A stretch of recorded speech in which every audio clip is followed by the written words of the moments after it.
So, comrades, this first meeting of the Central Committee meets in a turbulent period in time, both in Britain and internationally. Much hangs in the balance at present. The struggles that we and our comrades around the world are engaged in just now might in large part determine the trajectory and the success of the struggle for socialism in the next decade to come. Imperialism, an outmoded and decaying system, gives rise to constant crisis and turmoil, and the struggles which result, social democratic, right-wing and opportunistic forces present working people with false paths and dead ends for progressive struggles. It's in this context and in times like these that the clear, consistent and revolutionary analysis of the communists must come to the fore. We must provide young workers and students with a clear explanation of Britain's road to socialism and how it can be won in the struggles of today. Since the referendum was announced in February 2016, Brexit has remained one of the most important political struggles for the working class in Britain. Achieving Brexit on terms most favourable to working people, a people's Brexit, would open up new avenues for the struggle for socialism in Britain and also potentially abroad. In the first instance, departure from the European Union would free Britain from EU rules of public ownership, state aid for industry and public procurement. These rules of the common market have hamstrung the British economy for decades, writing into law neoliberal economics and privatisation. Britain could engage in a programme of nationalisation of key public services, rail, energy, water, telecommunications. We could also initiate a programme of state investment in industry to rebuild Britain's decimated productive economy. Both of these efforts would enable the creation of a bold nationwide apprenticeship programme, putting hundreds of thousands of young people into work, meaningful work, which would tackle head-on the scourge of youth unemployment. But this radical economic programme would be impossible under current EU rules. For the peoples of Europe, Brexit could stand to be the first mortal blow to the imperialist bloc. It should be common knowledge that the policies of the unelected European Commission, enforced through the European Union and its institutions, have caused untold misery to millions of workers throughout the EU. This is particularly true for the peoples of Portugal, Ireland, Greece and Spain, mockingly labelled the pigs by admirers of the European Union who had anti-democratic budgets foisted on them by their unelected commissioners. These budgets ring-fenced military spending and interest payments to British, German and French banks, while at the same time cutting jobs, pay, pensions and essential public services for the most vulnerable in these countries. Journalists and political figures in this country and abroad argue that Brexit is solely motivated by an anti-immigrant sentiment and xenophobia. We would respond that if you want to see a truly racist immigration policy, you don't need to look any further than Brussels. Brussels, which allowed tens of thousands of migrants to drown in the Mediterranean. Brussels, which explicitly discriminates against immigration from majority non-white third countries. Some even have the audacity to claim that the European Union is a bulwark against the far right and populism.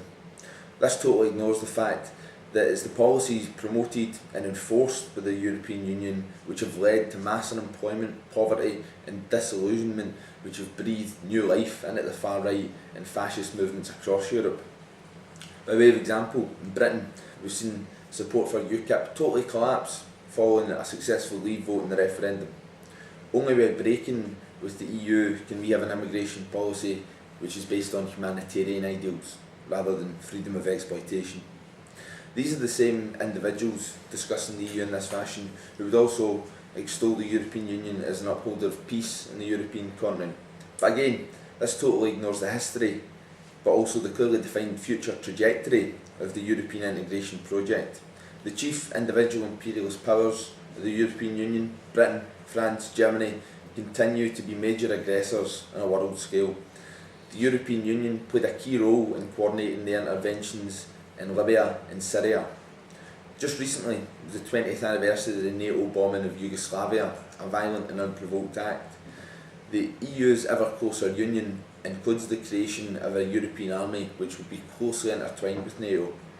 Since the Brexit vote, in fact, we've seen increasingly bold steps taken by the European Union and its institutions to achieve the creation of this EU army. The two organisations NATO and the European Union have 22 members in common. The EU plays a major role in facilitating and promoting the interests of European arms manufacturers in their sales of advanced weaponry to dictatorships around the world, such as Saudi Arabia and Qatar. The blows which could be struck for the defence and the advancement of democratic rights for the people of Britain are one of the chief reasons which the communists argue a people's Brexit is essential. The EU is, by its very nature, an anti-democratic and pro-capital institution. The purposes of the European Union from its inception have been to subvert and circumvent national parliaments, to undermine and restrict the democratic ability of nation states to advance in a progressive direction, to confine and constrict national economies within a neoliberal framework. Any progressive economic programme within the confines of the European Union, its single market and the dictatorship of the Commission are impossible. Not only would a people's Brexit lay the basis for a radical economic programme, but by removing the control of the European Union, the class nature of the British state itself would be laid bare.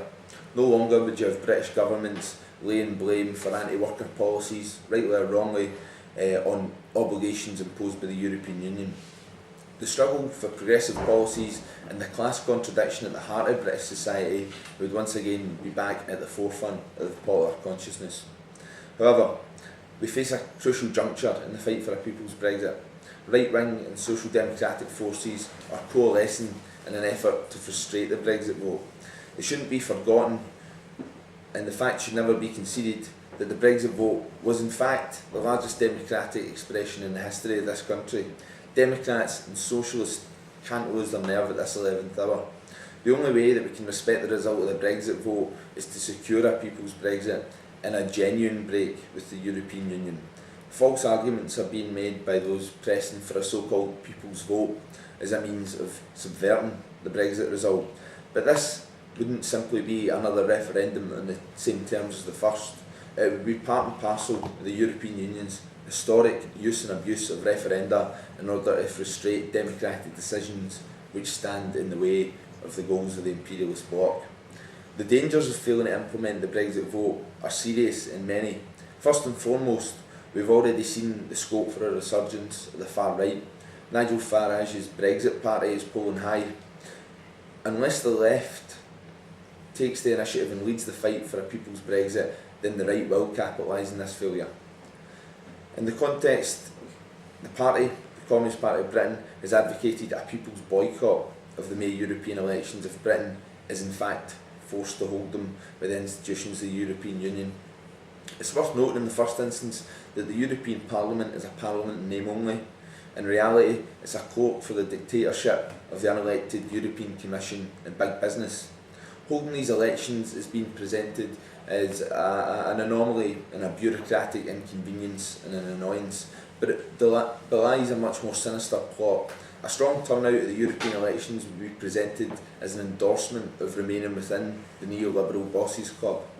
Britain's continued involvement in the institutions of the European Union, months after we're supposed to have left, cements the basis for our future and continued involvement in the bloc. The young communists call on workers and students to reject this assault on democracy, reject and boycott the European elections, join the fight for a people's Brexit. One of the few issues which has managed to in fact break the Brexit stranglehold on the news and political discussion in this country has been widespread recognition of the developing climate crisis, which threatens not only the youth of Britain, the youth of Europe, but the youth of the world. 2018 and 2019 have seen some of the most destructive and unpredictable weather and climate events in generations. Across the world, new temperature records were set last summer. Capitalist industrialisation is warming the planet, that is beyond dispute. These events herald the potential onset of an irrevocable change in the Earth's climate which could spell the end of humanity. This crisis has been decades in the making, and despite years of warning and irrefutable evidence, capitalism and the international ruling class have proven themselves not only unwilling but unable to tackle this problem. While there is money to be made burning fossil fuels, and while massive monopolies profit from control of our political establishment, this is unsurprising. We're told that climate change is a problem equally attributable to everyone, everywhere, regardless of their class or nation. This totally ignores the fact that the world's richest 10% account for 50% of fossil fuel emissions, while the poorest 50% produce just 10%. Just 100 companies have been responsible for more than 70% of the world's greenhouse gas emissions since the year 1988. Time is running out. In a few decades, we may already be too late to reverse these changes. The story of the human race could end just as soon as it had started on this planet, which has been made uninhabitable by capitalist greed. But the communists argue and acknowledge that it doesn't have to end like this. Britain's communists and the socialist countries have offered radical solutions to save our planet, the cradle of humanity. Cuba is ranked number 1 for sustainable development by the World Wildlife Federation. China is reorientating itself as the world's biggest economy, engaging in nuclear energy production and generation. It's a renewable energy production and generation, important mistake. Building 2 new wind farms every hour, along with the biggest solar farms in the world. This crisis was created by capitalist greed, but it can be solved by human cooperation. The choice we have to make is socialism or extinction. We acknowledge and salute the leading role that's been played by the youth and the youth in Britain of this struggle. In this week alone, London, the capital of this country where we're meeting today, was brought to a standstill by protests largely led by young people, young workers and students. The youth of Britain have demonstrated once again that they will always and are at the forefront of the struggle. The struggle to prevent irreversible climate change is perhaps the gravest struggle that we have faced to date. It goes hand in hand with the struggle for socialism and the fight to break the dictatorship of big business. So comrades, we face a critical juncture in the struggle not only for the working class of Britain, but for humanity itself.